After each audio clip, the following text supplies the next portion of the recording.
The illegal elbow. Elbow techniques. This is the elbow. An elbow from here. I'll throw the elbow. We have the illegal elbows.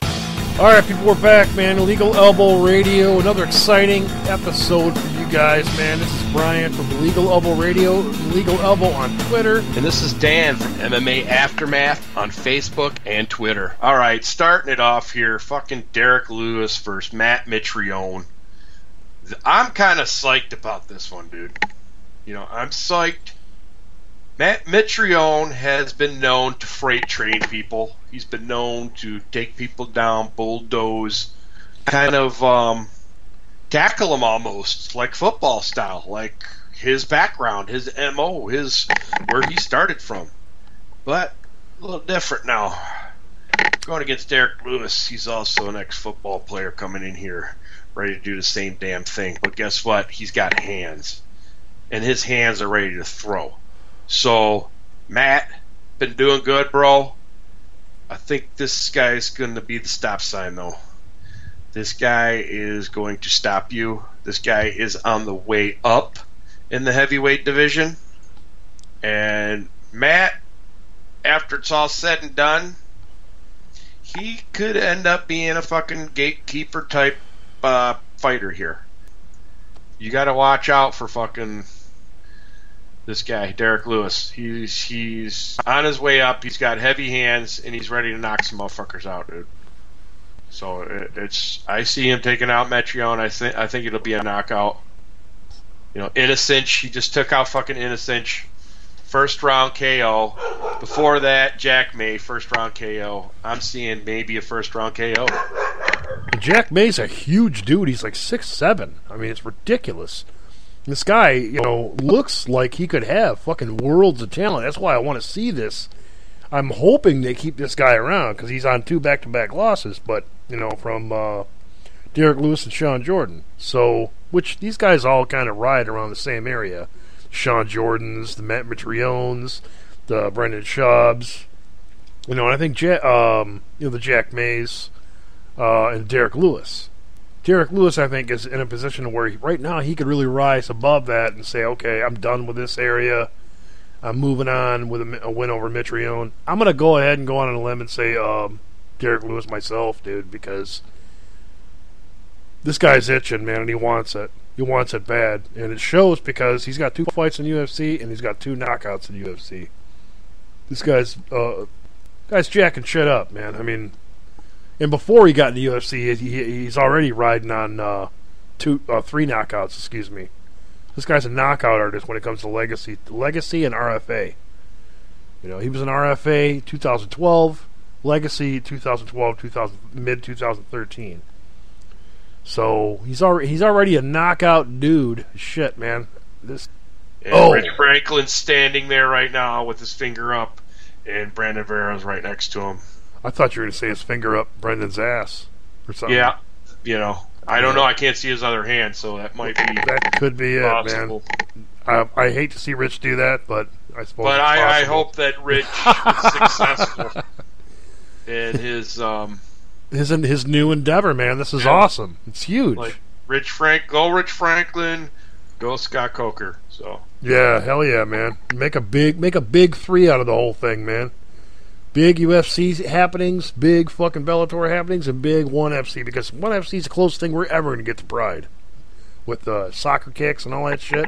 If you guys haven't seen it lately, man, check this shit out, because it's nuts. It just happened this past weekend, motherfuckers were soccer kicking people, so... Yeah, what's that guy's name? Mick Sweeney. Yeah. Mick Sweeney won with a fucking soccer kick, man, to the melancholy, and the dude went down. And well, the dude was already down, but he beat him with a soccer kick, and anyway, that was it, man. Ref was like, this fucking guy's done. So it was cool to see, man. It's yeah, sure. Some people will prefer the squeamish. It's not recommended, but you know, for people who like to see those kind of fights, man, that's where it's happening, man. So well, the rules, and they're keeping with some of the old Pride shit. So we like to see Pride, and yeah, it sucks. But guess what? Watch Muay Thai. They kick to the fucking head, too. Okay, I know it's standing up.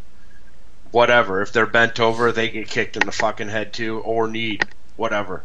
I want to go ahead and put the little capper on this fight. I think Derek Lewis has got a lot to bring right now, and Matt Mitrione either needs to take this to the ground and nullify something that Derek Lewis is going to do, and if he doesn't, he's going to be throwing hammer for hammer with Derek Lewis. And Matt Mitrione can throw, man. I will always, give that guy. He can throw, but he's also been beat by some of the guys that they might not be in the UFC anymore, or they're guys that are they haven't looked that great in UFC.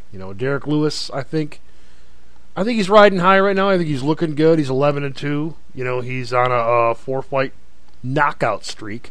You know what I mean? So, and he's got several knockouts before that. So, before that streak was broken. But fucking here we are, man. Fucking Ben Rothwell taking on Alistair Overeem, man. Let's fucking get to it.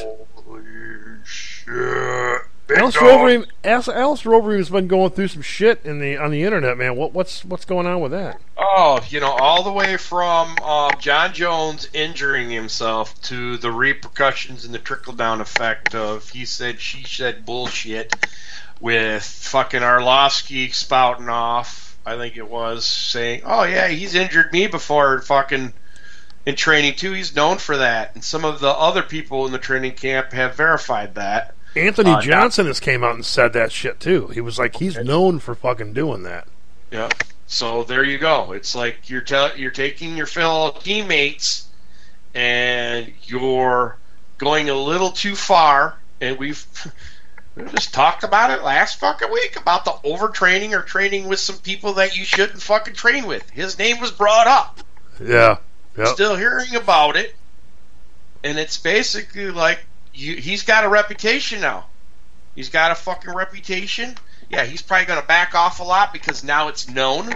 People have talked about it because usually in camp, as like a football team, it's like any sort of clan or team or something like that. What happens in house stays in house. You know what I'm saying? Right. And now that he's not with the camp, let the social media shit talking fly, and it has. And I think all this shit talking is going to have a mental effect, not in a bad way, but in a good way with Overeem. And I think he's going to impose his will. He's going to have something to prove, but we've also said he's proven to have a glass chin, a porcelain chin, a fine china chin. So we have talked about that for sure. And if Ben Rothwell wants to take an Overeem out, the only way I see him doing it is shatter that shit. Man. Is shattering that chin, of course. Shatter that shit, man. Other than that, it's like he's not going. Ben Rothwell's going to have a really hard time with the Muay Thai strikes. The Muay Thai knees, getting him against the cage, just fucking beating people up. We've seen Overeem do it with Lesnar. We've seen him do it with a lot of dudes, man. I mean, but we've seen other guys come back and knock Overeem the fuck out. So, I mean, if Rothwell can stay in here and take some abuse, and let go of some of his own, man, I think he's got a really good chance. The last time he came out, he tested positive. But before he tested positive, which was after the fight, obviously, he looked pretty good in that fight. I think it was just like the guy you talked about, Brandon Vera. I believe it was Brandon Vera. And, yeah, his last win was Brandon Vera in August of 2013, almost 1 year ago, which he was on a year suspension, I believe, for piss and dirty. So here he is coming back in. They may as well just call it, well, like we talked about it before, they may as well just call this match, the PED match. Let these guys fucking light up their asses with fucking needles and everything else and let them go at it. You know what I mean? Because they're both going to cheat. Fuck it, let them cheat. Yep. And then it's a superpower match. Yeah. Fucking superpower, fucking He-Man Masters of the Universe, and fucking whatever, man. Fucking Skeletor and shit. Let's roll. As a whole, I think Alistair Overeem is going to be the attacker, going to be the successful attacker. When it comes to a later in the fight, maybe kind of a return. Okay, I can't fucking lose this fight. because Ben Rothwell really can't lose this fight because he's really literally in his last 6 he's 3-3. It's just there's no ifs, ands, or buts. You're 3-3 in your last 6, and you're 3-2 in your last 5, which are all in the UFC, by the way. Lost to Cain Velasquez, win over Gilbert Yvel, lost to Mark Hunt, beat Brendan Schaub, lost to Gabriel Gonzaga, win over Brenda Vera. So he's able to stay in there with some good names. We could see that. Some good names to middle of the road names. To me, he's still on board. The guy's only 32 years old. Alistair Overeem, I believe, is more 33, 34. I don't know exactly. I'm not looking at his page. But recently, it's like, we've seen what we've seen with Alistair Overeem. He's definitely fallen on some hard times, too. So that's why this fight, to me, is so important right now, man. It's huge. You got Alistair Overeem falling in the ranks. And a Ben Rothwell is fucking dying to get on the ranks. I mean, really. Because really, it's not really much of anywhere, you know what I mean? Because he's been suspended for so damn long. He's probably fallen really, really far in a year's time. But if Ben Rothwell's going to pull it off, it's going to be a surprise knockout over Alistair Overeem. If Alistair Overeem does it, it's going to be probably a decision. Or a possible knockout, but I would probably say decision win for Alistair Overeem. But I'm going to have to give... Yeah. I'm going to have to give Alistair Overeem, he's going to take him against the fence and do the fucking Muay Thai uppercuts, fucking strikes to the stomach, and try to wear out that midsection, which I gotta wonder if he's going to be that tested yet. But no, you got a great point based on his past, just things that he's done in the past. But I mean, the Alistair Overeem we've seen the last few times out, it's like he can't do that, man. He can't let go and fucking get crazy and shit like that because he leaves himself wide open, and people are knocking him the fuck out. I mean, with him doing that, so it's like, he has every reason to go off, but he's known for leaving himself wide open, man. So that's why it's so hard of a call, man. And I'm stumbling over myself trying to make a call for this. I'm just gonna have to say Alistair Overeem's gonna win this by decision. He's gonna be able to stay away and score some caging when he needs to do it. Get him up against cage, land some nasty shots. Going to slow Ben Rothwell down with some body shots. And I'm hoping Ben Rothwell can prove me wrong, though, and collect a chin. Because if he can do that, then we know he's, still at age 32, man, still ready to fucking do it. And cut the fucking PEDs, dickhead. Stop it. So anyway, man, let's move on to the fucking main event for Bernard's sake. We were trying to get to this a lot sooner, man, but it always happens, man. We always get into a big discussion about all kinds of shit and we branch out. But Jacare Mousasi, Ronaldo Souza, fucking shed some light on us, brother. Well, we know that their first matchup was one of... There was some... I don't know, it was... They both were young fighters, dude. They've come such a long way. Whatever happened back in fucking Pride, I think it was, that they fought, or Dream. Yeah, you're right, Dream, yep. 2008, dude. Yeah. 2008. 7 years ago. No, not quite 7 years, but close to it, man. Yeah, they've matured as fighters, both of them. In both areas. 6 years ago. Sorry, let me add to that. 6 years ago. Sorry about that. And after the Dream Catcher just beat Munoz. Munoz, yeah, schooled his ass. Schooled his ass in the ground game. And even said after the fight he still needed to work on the ground game, work on his wrestling. Yeah. We've seen humble him as hell. We've seen other people get in the fucking the octagon with Ronda Rousey and fuck around and do exhibition shit and let Ronda Rousey do her little shit. No, Gagard was humbled, but he still whipped her fucking ass in that. Uriah Hall got owned. Yeah, exactly. Uriah Hall, newer fighter, obviously, but still, he got owned. Ronda owned his ass. Yep, exactly. Guard wasn't playing fucking, hey, I'm going to let the girl do this. She wants to get in here. I'm not going to hurt her, but I'm not going to let her have her way. And he's cool. But that being said, we've seen Gegard Mousasi do awesome. Yes, he's lost to the likes of a Machida, but he stood in there with Machida. But Machida is a fucking confusing fighter for a lot of fighters, and there's very few fighters that have figured a Machida out.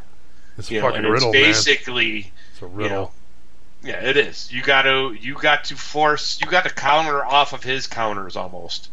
It's weird, but you got to know when he's countering. You got to either get out of the way, counter back, or just time him. And he's a confusing fighter. Very few have done it. Gegard Mousasi couldn't do it. He took a beating. He stayed in there. But that being said, I think he would do a lot better if he fought him again. So, Chris Weidman he figured his ass out. And we were praising Chris Weidman's fucking corner, fucking Duva or whatever his name is. Not Duva, fucking Ray Longo. Ray Longo and the other guy, Ray Longo and Sarah. Yeah, you're right. Yep. And then, we were like, great team, fucking man. Game plan. Perfect fucking, studying him. And I think if Gegard went back, he would kind of do the same thing. He'd played a lot different. But that being said, Gegard Mousasi's gone the likes of OSP, taken out of OSP. He's been through a lot of shit. He's lost against the Mo Lawler, which if you watch that fight again, anybody who watches that fucking fight will have to say that Gegard Mousasi won that fight from the guard, which Strikeforce wasn't really having that kind of fighting at the time, or were too ignorant to know about it. The fucking athletic commission was the biggest fucking retard of them all. They couldn't fucking even tell what a ground defense and ground offense was. They didn't even fucking know what was happening. They had no clue. Yeah, and that being said, you could say both guys have not really fought fucking awesome dudes. If they did, look at fucking Souza losing against the Luke Rockhold, He beat a Robbie Lawler, but we all know Robbie Lawler is a different fucking fighter from back when he got his fucking ass handed to him left and right in tough competitions, and, against Souza and Strikeforce, okay? We're talking all the way around the mature fighters. They've matured, they've done awesome. But to finish up here, man, I just see a more powerful Gegard Mousasi controlling. You know what Gegard Mousasi does? He's always relaxed in the fucking ring. He's always taking his time. It's almost like he doesn't care, but it's just his demeanor. It's weird. But I see him controlling I see him controlling Jacare, winning this fight, and stuffing any kind of fucking takedown and beating him. I know he's talking about wrestling, but he's also talking about stuffing takedowns too in every aspect of wrestling. And I think he's going to beat him in the striking, dude, and force Jacare to stand up, and he's going to beat him there.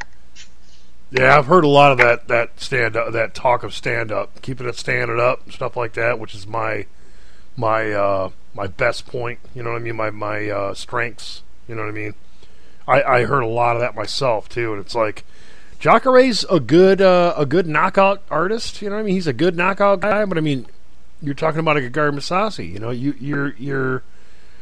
You can beat up on a Francis Cremo. You can beat up on a Yushin Okami, a Chris Cremozzi, a Ed Herman, a Derek Brunson. These guys are not on the level of a Gegard Mousasi, and even the your fan favorite fucking news shows and whatnot all have these guys ranked up there looking good. No, these guys are not nearly as high as a Gegard Mousasi or Ronaldo Souza. So I mean, Ronaldo Souza, in my opinion, looks great these days. He looks really, really good. But Gegard Mousasi is not the same fighter he met before. And even if he was, it's like, you better not try to take him down, because he's going to up kick your face again. I mean, really, and that's a damn good possibility, but you know, I don't want to say it's definitely what's going to happen again. 'Cause I'm not saying that at all. It's not what I'm saying. But I mean, Jacare Mousasi is a much better wrestler, a far better wrestler than he was when he faced Ronaldo Souza. He's got far better takedown defense. He's he's always had great submissions on the ground, you know, which Souza's known for as well. Souza, this is still a great matchup in my opinion, but I think it's going to be better for the area of a Jacare Mousasi, just strictly because he's a far superior fighter than what he was back in 2008. This guy went through a little bit of a slump, to where, not a slump in his wins or losses or his career or whatever. He went in a slump to where he wasn't getting on the main stage that he wanted to be on, and he started to get himself in it. I read or listened to an interview where he was like, "I'm okay with not being in UFC." It was maybe a year and a half later he got the call and he's in UFC. So he's like, I'm excited to be here, blah, blah, blah. This is great. This is what I wanted, you know. And he's proved it with, you know, a confusing fight with Machida, and he comes back and he's got a flawless performance against Mark Munoz. Mark Munoz has taken some people apart. He's not the best there is. He's not a world beater. But, I mean, he's done his job. He's done really well. He's done great. You know, and Jacare, anybody losing to Lyoto Machida, it's nothing to be upset about, because it's forever a fucked up riddle. But people are starting to get it, and if Mousasi and Machida win again, you never know. You fight that kind of fighter twice, it's going to be a different fight. I don't care what anybody says. Until you're in there with that guy, you don't know what the fuck he's doing. So you go in there a second time, you might be able to really get the idea of what that guy's doing with his counter-striking, his fucked up movements, his feints, everything that he does. You know what I mean? So I'm picking Jacare Mousasi. I think Ronaldo Souza has a great chance, you know, and he's obviously improved in his own right. But even in the area of a difference in like Yushin Okami, I think Jacare Mousasi would kill a Yushin Okami. So I don't think there's really much of a real, you know, Ronaldo Souza beat a Yushin Okami. Souza beat Kamosi, Ed Herman, Derek Brunson. You know, Derek Brunson, I think, is a great up-and-comer, man. He's learning a ton of great shit in the last couple of years. You know what I mean? But Jacare Mousasi is a huge ramp up for Ronaldo Souza right now. So I'm picking Jacare Mousasi for the win. How he pulls it off, how he does it, you'd never know, because this guy is such a multifaceted fighter. You never know where it's going to go. This guy's full of knockouts, full of submissions, full of decisions, man. You never know where this guy's going to take the fight or end up with the fight. You never know, man. Jacare Mousasi is a dynamically all-around fighter, but he's going to take it, and it's going to be a great night, man. Really, it's going to be a great free night of fights. Finally. Yeah. You know. Yeah, they could have made this 177 easy. I would have paid for it. I'd have been more excited for this night than I would have been more excited, you know, for 177. Yep. Even though 177, they pulled it out. It was a good night. I don't want to give them too much shit, but it wasn't the card that we expected. It wasn't the card that we expected for a pay-per-view, but it wasn't a $60 card. Right. But I think it's good shit, man. I think it's going to be a great night, man. Fight night. Jacare Mousasi. It's going to be a fun night, man. It's going to be good shit. A couple heavyweight fights on there. I'm all about the heavyweights. Dan and I both are about heavyweights, so it's going to be exciting shit, man. Get to it. Wait for our post-fight. But until further notice, brother, if you got something to add it. But get us out of here, man. Yeah, I do have something to add. Steadfast. Hey, God, beer.